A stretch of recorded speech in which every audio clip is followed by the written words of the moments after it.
माता पिता की जलती चिता को देख अक्सर संतान को दुनियादारी से कुछ समय के लिए विरक्ति हो जाती है। इसे हम बैराग तो नहीं कह सकते, परंतु विरक्ति कह सकते हैं। ऐसा ही भरत के साथ भी होता है। राजा दशरथ की अंत्येष्टि का ये 13वां दिन होता है, अस्थि संचय का दिन जिसे कहा जाता है।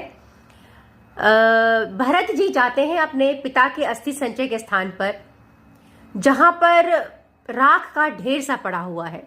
अत्यधिक दाह के कारण वह स्थान कुछ लाल लाल सा प्रतीत हो रहा है। हड्डी के जो टुकड़े थे वहां बिखरे पड़े थे।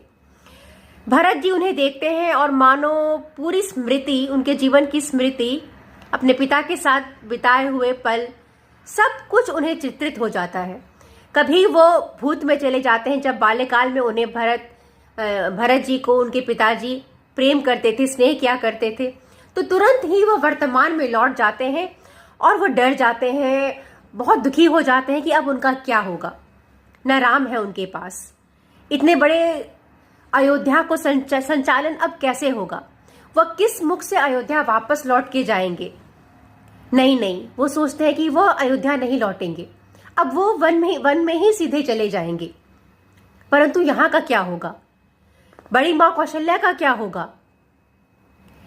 भरत को बहुत पीड़ा हो रही है और वह उस दृश्य को देखते जा रहे हैं और मानो वह अपने पिता से कह रहे हैं कि यह आपने क्या किया मेरे साथ, आप मुझे छोड़कर कैसे चले गए।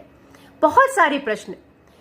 वह यह भी सोचते हैं कि जब मेरे पिता इतने बड़े धर्मात्मा राजा थे, जिन्होंने पूरा जीवन ही प्रजा के नाम समर्पित किया, और मेरे उस पिता की इतनी पीड़ा में मृत्यु हुई संतान वियोग में, तो धर्म पर आदमी का विश्वास कैसे हो। अर्थात वो कहते हैं कि ये पृथ्वी फट क्यों नहीं गई।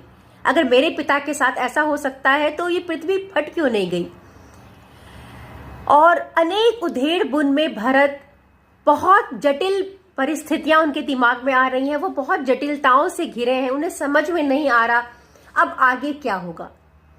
तो संतान जब यह दृश्य देखती है अपने माता पिता के अस्थि का, चिता का, अस्थि संचय के दिन, तो एक अलग ही पीड़ा, एक अलग ही वास्तविकता उसे देखती है। यही भरत के साथ हुआ। ऐसा लगा कुछ ही पलों में भरत बाल्यकाल से वयस्क हो गए, और यकीन मानिए तो यही जीवन है। आपके साथ यदि कुछ ऐसा घटित हुआ है तो जरूर शेयर करें।